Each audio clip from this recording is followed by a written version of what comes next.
هلکان کرکټ کولای سي خو لمونځ نسي کولی. سهار وختي به دی روان وي میداني ته یا د کرکټ اسټیډیم ته به روان وي، پریکټس به کوي، که یخ وي که ګرمي وي په ده فرق نسته. دی به ورزش کوي، واک به کوي، خپل صحت به سموي، د میش دپاره به دی پریکټس کوي. خو افسوس سهار وختي دی مسجد ته د لمانځه دپاره نشي راتلی. دی د سهار لمونځ په جمع نسي کولی، لیکن د کرکټ دپاره دی سهار وختي غورځېدلی سي، کلای سي دی ورزش کولی سي، پریکټس کوي، ځان ستړی کي د دې دپاره چې زما باډۍ جوړه سي، زما صحت جوړ سي. خو افسوس چې کم ضروري شی ده چې هغه لمونځ په جمع کول د سهار لمونځ هغه دی نه کوي، هغه دی پرېږدي.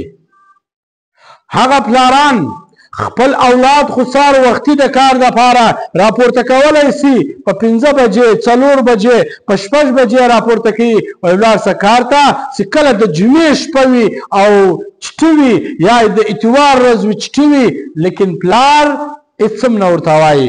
هلته به راکلی د کار دپاره خو یې پورته کوئ چې ورسه کار وکړه، لیکن چې اوس چټي ده کار نسته، لیکن اوس دی نه ورته وایي چې پورته شه سهار لمانځه ته راځه لمونځ په جمع وکړو. خو دی دا هېڅ سوچ هم نه کوي. او د مازدیګر په وخت کې بیا دی غریب خو کرکټ کوي، بس لمونځ قضا سي. نو آیا الله جل جلاله ته خاص د کار دپاره بیدا کړی، خاص د کرکټ دپاره بیدا کړی؟ نن سبا چې ګورې هر هلک کرکټ کولی سي خو لمونځ په جمع نسي کولی.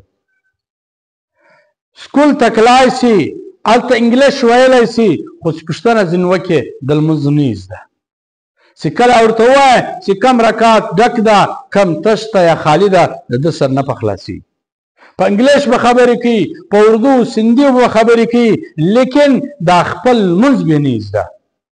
دا د نن سبا هلکانو پر حالات افسوس ده، او هغه پلارانو باندې افسوس ده چې خپل اولاد ته د کار طریقه ورزده کوي، خپل اولاد ته داسې طریقې ورزده کوي چې دنیا په داسې طریقه ګټه، لیکن مسجد ته نه لږي، مدرسې ته نه لږي چې ورسه خپل لمونځ زده که، اودس زده که، کلمه زده که، د مور د پلار حق زده که، د مشر حق زده که، دا نه ورزده کوي.